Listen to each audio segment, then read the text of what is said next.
Getúlio Vargas, o Estado Novo, 1937-1945.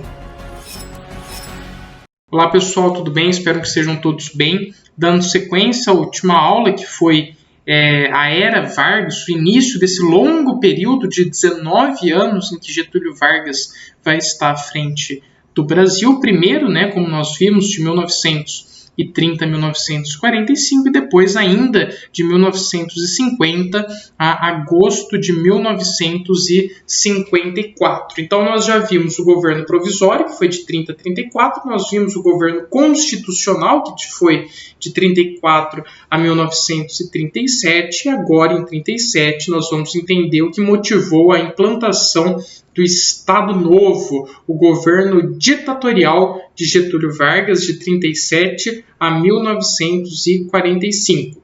Vale lembrar, vale recordar o que foi a intentona comunista de 1935, uma tentativa fracassada de Carlos Prestes, liderado pela ANL, dar um golpe no Getúlio Vargas. Então, houve após isso o fechamento da ANL. Carlos Prestes lançou esse manifesto contra o Getúlio Vargas e foi realizada a intentona comunista, uma tentativa então frustrada da ANL derrubar o governo de Getúlio Vargas. Getúlio Vargas, esperto que era, vai usar esse levante politicamente, vai utilizar isso para impor o medo do comunismo na população, se valendo de um recurso que é mais atual do que nunca, que é a ameaça vermelha. Então é uma forma aí do Getúlio Vargas conseguir impor medo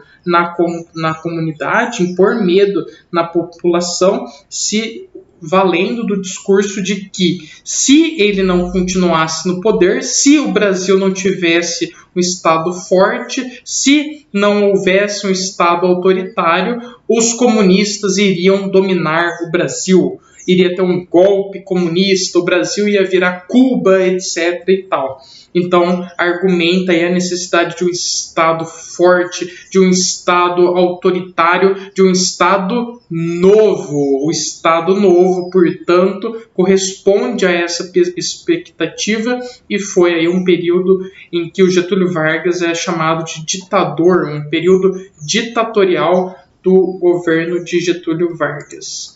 Para que a gente possa guardar isso de maneira mais simples, nós vamos lembrar do que foi o Plano Cohen. O Plano Cohen de 1937 foi uma estratégia maquiavélica adotada por Getúlio Vargas para deflagrar o golpe em si mesmo e iniciar o chamado aí Estado Novo. Então, o Plano Cohen foi um suposto falso plano comunista, falando que os comunistas pretendiam tomar o poder. Então, em um certo momento aí, descobriram, entre aspas, cartas que os comunistas estariam aí se articulando, se organizando para derrubar o Getúlio Vargas. O Getúlio Vargas, então, utilizando-se desse pretexto, dá o golpe em si mesmo e estabelece um governo autoritário, um governo ditatorial, que é o Estado Novo. Acontece que essas cartas eram falsas, foram aí escritas, forjadas, inclusive por membros do governo de Getúlio Vargas, e que tinham apenas o objetivo de justificar essa narrativa de ameaça vermelha. Aliás, sobre isso, tem um exemplo muito legal que a gente pode guardar, que é o do Chapolin Colorado. Vamos imaginar esse certo diálogo. Ameaça vermelha da população. Quem poderá nos defender? Daí aparece o Getúlio Vargas. Eu, Getúlio Vargas. Daí a população esperta responde: mas o plano Cohen é uma farsa. E daí o Getúlio Vargas arrebata: não contavam com minha astúcia. Túcia! E ele, com a sua marreta biônica, impõe em 1937, na história do Brasil, um Estado forte, um Estado autoritário, um Estado centralizador, que é o Estado Novo, a ditadura varguista, que vai ter aí esse pretexto, essa narrativa de evitar que a ameaça comunista, a ameaça vermelha dominasse o Brasil. Aqui nós temos uma charge que mostra exatamente isso. Nós temos aqui uma pessoa correndo falando: presidente, o documento é falso, as cartas são falso. E aí temos a República amordaçada já, pensando, agora é tarde demais. E o Getúlio Vargas, esperto, com o seu famoso chimarrão, ele que era gaúcho de São Borja, e o seu charuto, falando: já dei o golpe em mim mesmo, já instituí o Estado Novo, o Estado autoritário. Já que é uma forma nova de governo, né, o Estado autoritário, é necessário uma Constituição nova. Essa Constituição vai ser a Constituição polaca. Ela é chamada de polaca porque ela foi inspirada na Constituição autoritária da Polônia. Essa Constituição de 1937, vai estabelecer aí uma série de quesitos para preservar o poder de Vargas, né, no autoritarismo. Então, o executivo, né, o presidente, passa a governar por meio de decretos, ou seja, não tem que passar mais pelo Congresso, não tem que ter aprovação da Câmara, do Senado, o próprio presidente já pode aí meter a caneta e governar. Então isso configura uma forma autoritária de governo, governar por meio de decretos de lei. Plenos poderes ao executivo, né? O executivo pode fazer tudo. O Estado era governado por interventores, então o Getúlio Vargas vai nomear interventores neste período para controlar, para comandar os estados. O mandato presidencial passava a ser agora de 6 anos. Os partidos políticos tinham sido fechados, né, o fechamento dos partidos políticos. Isso é muito simbólico no governo ditatorial, e aconteceu a mesma coisa em 1964, na ditadura militar do Brasil. Os partidos políticos também foram proibidos, porque partido político é isso, representa, na teoria pelo menos, diversidade de ideias, diversidade de ideologias. E em governos autoritários, não tem o porquê ter diversidade, não tem o porquê ter posicionamentos diferentes do que o meu, entre aspas, né, do que o meu posicionamento como ditador. Então, nessa época também, como sempre ocorre em governos autoritários e ditatoriais, os partidos políticos foram fechados. Proibição de greves, fim do habeas corpus, ou seja, isso abriu possibilidade de presos políticos, porque estava proibido greves. Daí, se alguém eventualmente fosse fazer uma manifestação, era preso, né? Uma manifestação contrária ao governo, era preso. Aí a pessoa ainda podia argumentar: não, eu posso usar o habeas corpus para provar a minha inocência, né? Para eu ganhar liberdade até eu provar a minha inocência. Mas não podia ter habeas corpus. Ou seja, houve aí a presença de muitos presos políticos, né? Que eram presos porque pensavam diferente do governo de Getúlio Vargas. Novamente, isso também aconteceu em 1964. Pena de morte, naquele período foi permitido, né, a pena de morte a critério do presidente, só para reforçar essa característica autoritária. E houve também a nacionalização dos recursos naturais. Lembrando que o Getúlio Vargas fazia insistentemente aquela defesa na economia, que seria uma economia nacionalista, o nacionalismo econômico de Getúlio Vargas. Para se manter as estruturas da ditadura, eram necessários determinados órgãos de controle e repressão. E daí nós teremos o DASP, que é o Departamento Administrativo, né, do Serviço Público, que vai assegurar o controle da máquina burocrática do Estado, ou seja, é o DASP que vai ser o órgão administrativo responsável por estabelecer as normas, controlar nos estados, inclusive, né? Cada estado tinha o seu DASP aí, as diretrizes do governo ditatorial. Tinha a polícia especial, que vai funcionar como uma polícia política, encarregada não de defender o cidadão, encarregada de reprimir a oposição, encarregada de prender e torturar opositores, porque houve isso também. Pouco se fala dessas questões na ditadura de Getúlio Vargas. A gente geralmente só associa repressão, violência, prisões políticas, assassinatos, tortura com a ditadura militar de 1964. Mas aqui, nesse momento, isso também ocorreu na ditadura de Getúlio Vargas, no Estado Novo. Então, a polícia especial, né, que era tipo uma polícia política, que estava encarregada aí de reprimir a oposição, vai cumprir papel importante nesse sentido. E nós tínhamos o DIP, que era o Departamento de Imprensa e Propaganda, famoso DIP, era responsável aí pela veiculação da propaganda oficial do governo, né, nas exaltações das ações de Getúlio Vargas. Então é o DIP, é o rádio, né? O rádio vai ser utilizado como instrumento de manipulação ideológica pelo Getúlio Vargas, porque era aí, nessa época, o principal meio de comunicação.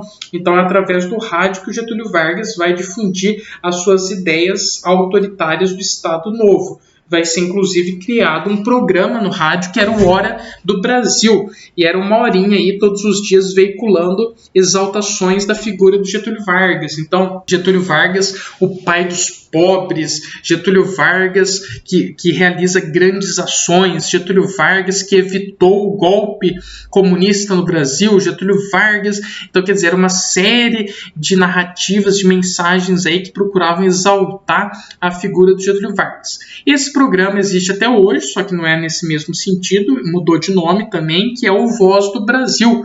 Então, o Voz do Brasil, que é um programa de rádio que ocorre sempre das 7 às 8, se eu não me engano, né? Veicula informações do governo federal, do Senado, da Câmara, né? Então, é um programa de rádio que ocorre aí em rede nacional todos os dias das 7 às 8. Consolidação das leis do trabalho, documento CLT, que nós já havíamos aí falado inicialmente na aula passada.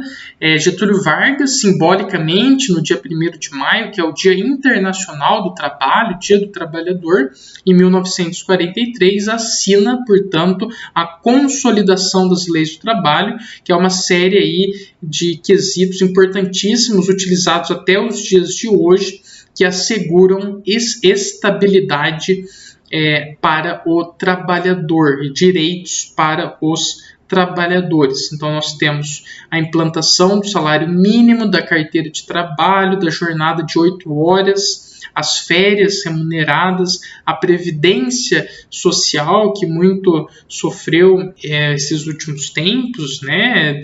Muito frequentemente ouvia-se falar da previdência social, o descanso semanal, a regulamentação do trabalho da mulher e do menor de idade e a obrigatoriedade do FGTS, que é o Fundo de Garantia por Tempo de Serviço. Então, vários desses direitos, né, a maioria deles nós ouvimos sempre, todos os dias, né, estamos acostumados aí, foram oficialmente instituídos, reunidos num documento que é a CLT, que é a Consolidação das Leis do Trabalho. Atenção, atualidades, reforma trabalhista e reforma da Previdência. Foram duas reformas recentes, né? A reforma trabalhista é de 2017, se eu não me engano, e a reforma da Previdência foi aprovada oficialmente no ano passado, em 2019. São duas reformas que vão alterar essas leis aí, né? A maioria dessas legislações modificando, né, alguns dos quesitos. E aí essa imagem é só para problematizar essa questão, porque a CLT é um documento importante que reúne direitos dos trabalhadores, e essa charge aqui levanta o debate se esses direitos não foram aí ligeiramente destruídos com essa reforma trabalhista e reforma da Previdência, né? Então nós temos aí ao fundo Brasília, nós temos políticos, o que parece ser políticos, né? Picaretas picaretas segurando picaretas e destruindo com isso a chamada CLT, Consolidação das Leis do Trabalho.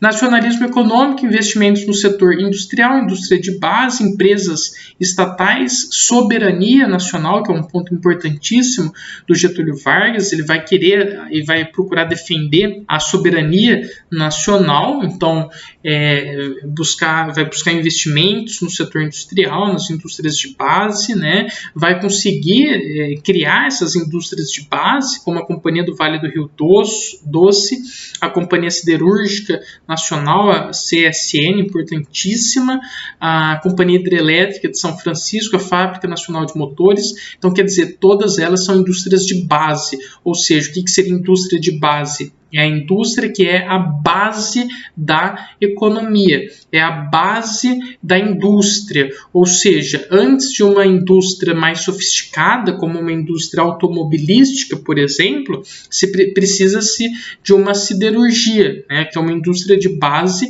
que vai transformar o metal ferro, por exemplo, né? Daí, após esse processo, é que aí sim ele poderia ser levado para uma alta indústria, né? Que seria uma indústria automobilística, que demanda maior tecnologia.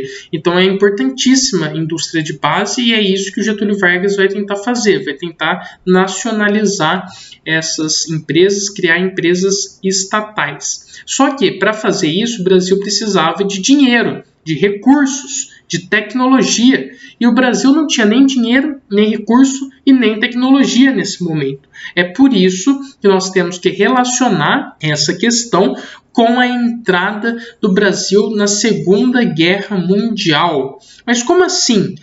Acontece que os Estados Unidos tinham, por sua vez, tecnologia e dinheiro para o Brasil desenvolver a sua indústria nacional. Então, o Getúlio Vargas pega o telefone e liga para os Estados Unidos, explica a situação e fala: e aí, Estados Unidos, tudo bem? Queria dinheiro, né? Queria que você me emprestasse recursos e desse a sua tecnologia para que eu pudesse desenvolver a minha indústria nacional.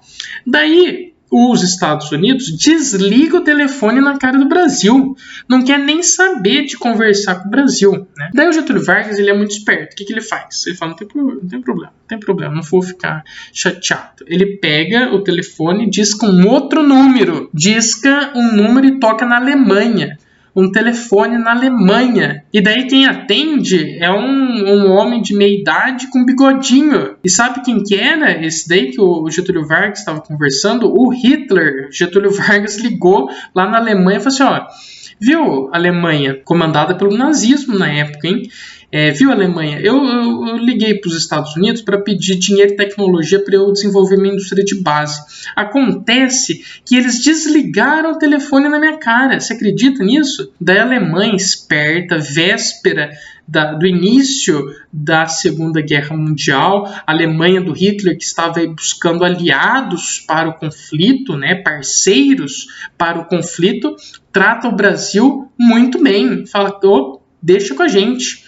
Eu te dou a tecnologia, te dou o dinheiro, já estou mandando agora para você aí um cara que ele vai analisar o terreno, já vai construir a planta da indústria. Fica tranquilo que para já que a gente constrói essa indústria aí. Só que tá ligado que você vai ter que me ajudar na guerra, se eu precisar, né? Daí o Getúlio Vargas fala, não, beleza, fechou, tô no aguardo. Daí os Estados Unidos viu essa ligação, os Estados Unidos acompanhou esse processo e na hora as orelhinhas do Mickey já levantaram, daí falaram, o quê? O Brasil do Getúlio Vargas está dialogando com Hitler, dialogando com a Alemanha, agora que está prestes a iniciar a Segunda Guerra Mundial?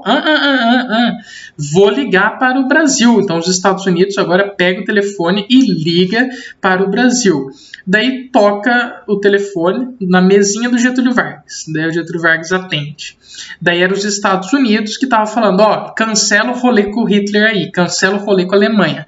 Eu te dou dinheiro, eu te dou tecnologia, já estou mandando agora também, mas eu quero que você fique do meu lado na Segunda Guerra Mundial. Quero que você entre na guerra do meu lado. Fechou, Getúlio Vargas? Daí o Getúlio Vargas fala o quê? fechou Estados Unidos. Escolhe o mais forte na teoria, né? Então, Getúlio Vargas fecha um acordo com os Estados Unidos dá dinheiro, dá tecnologia para que o Brasil pudesse desenvolver, alavancar a sua indústria de base e, em compensação, o Brasil, então, teria que entrar na Segunda Guerra Mundial ao lado dos aliados, ou seja, ao lado dos Estados Unidos. Então, portanto, a gente tem que relacionar isso com a entrada do Brasil na Segunda Guerra Mundial e também destacar um pragmatismo de Getúlio Vargas, que é aí uma terceira principal característica do Getúlio Vargas. O que seria esse pragmatismo? É dançar de acordo com a música, dançar de acordo com a melodia.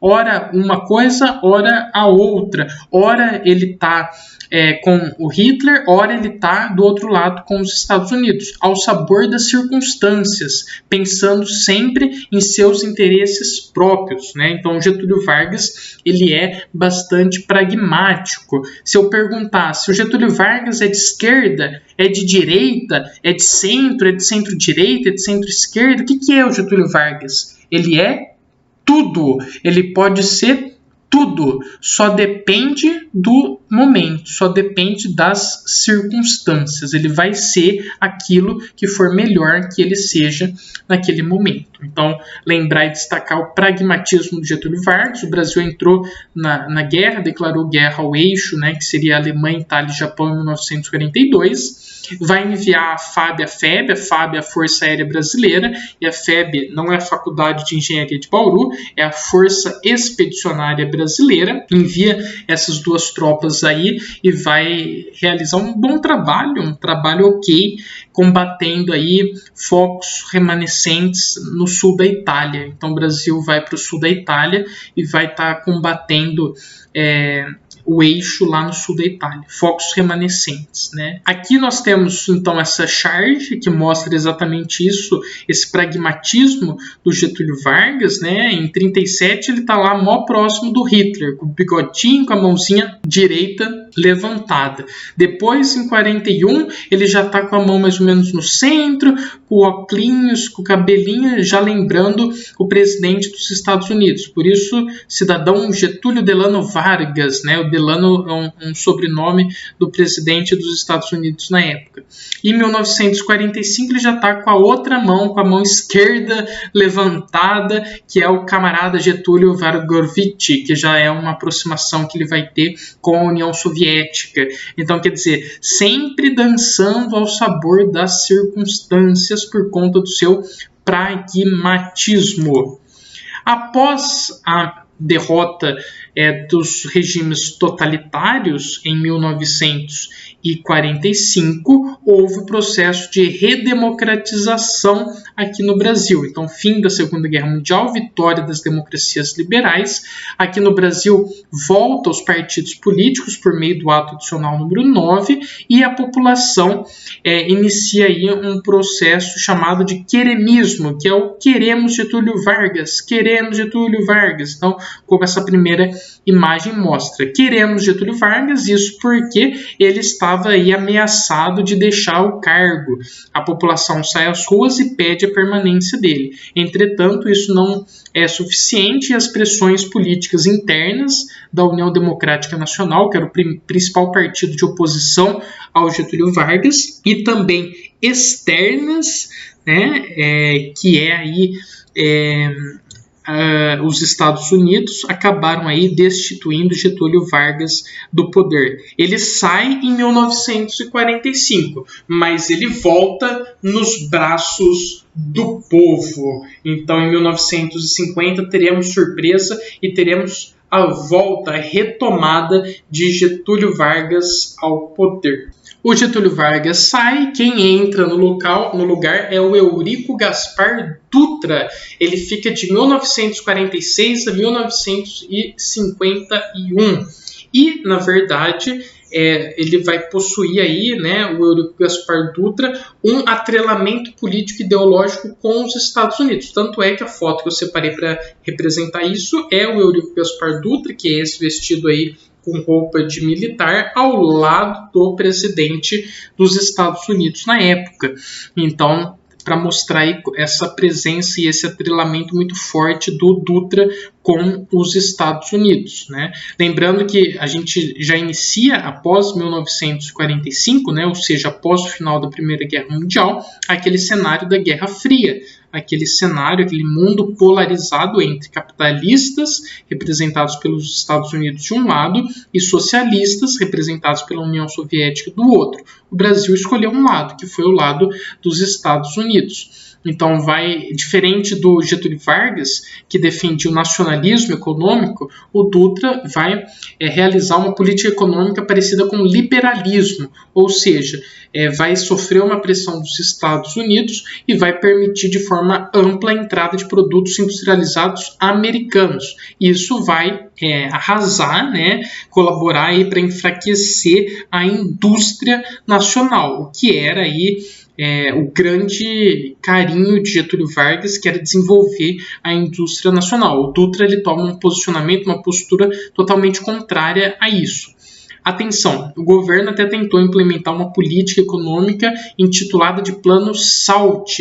Então, SALT, na abreviação, saúde, alimentação, transporte e energia. Mas, por falta de investimentos, essa política fracassou. O que é importante também do governo Dutra é a realização de uma Constituição, a Constituição de 1946, o retorno das garantias democráticas após aquele período do Estado Novo, né, de 37 a 45.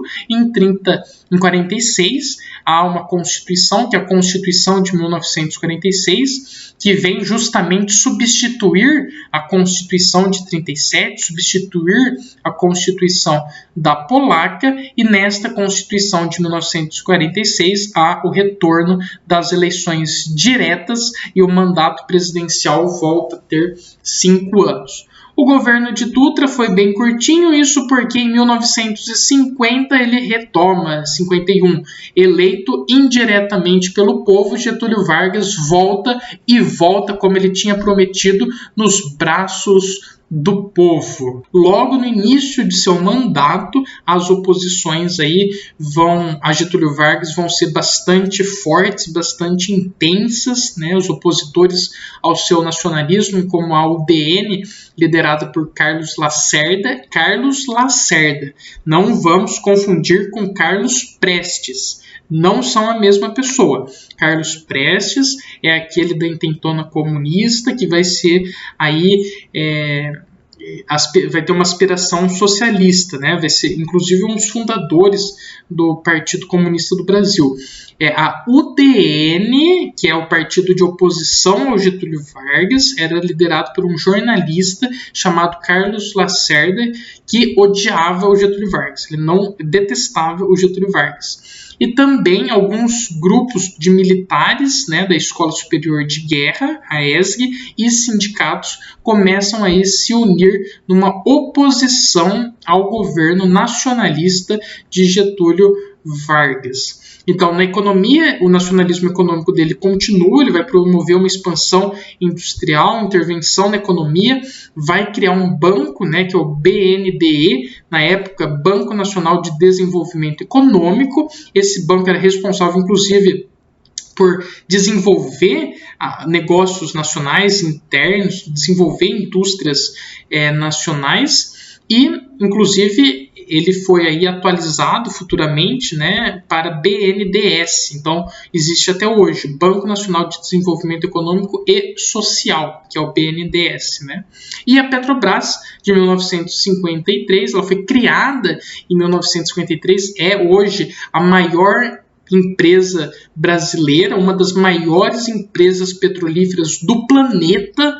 Então, temos aí que ter orgulho, né, da Petrobras, apesar de todos os problemas que há um bom tempo, não é de hoje, né, não é de 5 anos atrás, é de vários anos atrás, né, muitos anos atrás, a Petrobras enfrenta, mas aí é uma empresa estatal, a mais forte empresa estatal brasileira, né, e ela é criada em 1953 com o slogan "O petróleo é nosso".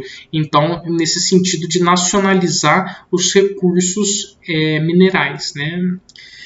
Importante destacar o atentado da Rua Toneleiros, ocorreu em agosto de 1954, foi a maior crise da história do governo Vargas. Isso porque ocorreu que o Major Rubens, que era o guarda-costa do Carlos Lacerda, que era da UDN e o principal opositor de Getúlio Vargas, foi morto numa tentativa de atentado a Carlos Lacerda. Então, tentaram aí matar o Carlos Lacerda, que era o principal opositor de Vargas, ele só foi atingido no pé. E as oposições culparam Getúlio Vargas pelo ocorrido. Foi instaurado um inquérito para investigar o caso. E muito provavelmente, de fato, aí foi algum membro do governo Vargas que tentou esse assassinato a Carlos Lacerda. De qualquer forma, essa ação iniciou uma grave crise política no governo de Vargas e também o crescimento da oposição, tanto é que está até em caps lock, oposição. Getúlio Vargas estava pressionado de vários segmentos e pressionado acabou aí encontrando uma saída política, até muitos acreditam, estratégica para esse ocorrido. Ele se suicidou, então, numa terça-feira, 24 de agosto de 1954, com um tiro no coração, e após esse ocorrido, após esse acontecimento, após essa cartada de Getúlio Vargas, todo mundo que estava contra ele passou aí, se sensibilizou com esse ocorrido e passou aí a admirá-lo, a exaltar a figura de Getúlio Vargas. E a UDN, a oposição, que tinha planos de um golpe militar em 1954, teve os seus planos adiados por 10 anos. Então, a UDN e os militares só vão conseguir dar um golpe em 1964, que foi, como nós sabemos, o golpe da ditadura militar. Então, Getúlio Vargas, pressionado, suicida-se com um tiro no coração. Aí nós temos a imagem do Carlos Lacerda sendo carregado aí, pelos guardas aí, com um tiro no pé, E aqui nós temos, então, um trechinho da histórica carta testamento do Getúlio Vargas. Saio da vida para entrar na história. Percebam que durante esse trechinho que eu vou mencionar, existe aí um certo apelo sentimental, uma tentativa de colocar nós, brasileiros, versus eles, versus aqueles que não gostam do Brasil, aqueles que querem destruir o Brasil. Então, essa carta testamento de Getúlio Vargas aí, de fato, ela tem aí um sentimento, desperta um sentimento, que impacta muito quem lê, e foi responsável, inclusive, por essa alteração. As pessoas que estavam aí putas da vida com Getúlio Vargas passaram, após esse ocorrido, a admirá-lo, a sensibilizar-se com essa questão. Então, um pedacinho. Lutei contra a espoliação do Brasil. Eu, Getúlio Vargas, lutei contra a espoliação do povo. Tenho lutado de peito aberto. Então, vejam bem, a ideia do tiro no coração, ela não é à toa, ela é simbólica. Foi um tiro no coração, o coração de Getúlio Vargas se espedaçou, se partiu. Então, tenho lutado de peito aberto, o ódio, as infâmias, a calúnia não abateram meu ânimo, eu vos dei a minha vida, agora ofereço a minha morte, nada receio, serenamente dou o primeiro passo no caminho da eternidade, saio da vida para entrar para a história. Esse é um trechinho da carta testamento de Getúlio Vargas. Lembrando que ele se suicida na manhã de uma terça-feira, portanto, 24 de agosto, com esse pijama aqui, Palácio do Catete, que era a sede oficial da presidência da República naquela época. A arma que é essa e o pijama é esse. Tanto a roupa quanto a arma estão expostas até hoje lá no museu, que virou chamado Museu da República, que é o Palácio do Catete, que fica no Rio de Janeiro. E aqui nós temos um jornal da época lá falando aí sobre o suicídio de Vargas. Olha a comoção nacional que isso implicou. Centenas de milhares de pessoas acompanharam comovidas o enterro de Getúlio Vargas, né, que mobilizou aí, emocionou o país inteiro. Foi até hoje um dos enterros de maior comoção nacional, sem dúvida alguma, né? Então nós temos aqui na última imagem o Getúlio Vargas, algumas paquitas que estão aqui também guardando o corpo de Getúlio Vargas, e foi aí bastante estratégico essa ação dele, porque ele conseguiu eliminar toda essa pressão e toda essa oposição que estava crescendo ao seu favor, né? Conseguiu reverter isso a seu favor, adiando, né, como dito, os planos da UDN em 10 anos. A UDN queria dar o golpe já em 54, mas o Getúlio Vargas cria uma comoção tão grande que ele vai eleger vários outros presidentes. Vai eleger o JK, porque o JK era próximo a ele, etc. e tal. Vai eleger o João Goulart. Então, vários outros presidentes aí vão aí conseguir ser eleitos graças a esse sentimento que o Getúlio Vargas vai deixar aí, pelo menos pelos 10 anos, né, até que o golpe em 64 aconteça. Mas é isso, essa longa aula, né, que a gente dividiu em várias partes sobre Getúlio Vargas, o Estado Novo e também o seu governo democrático e o fim do seu governo democrático. Agradeço a atenção de todos e é isso. Até a próxima.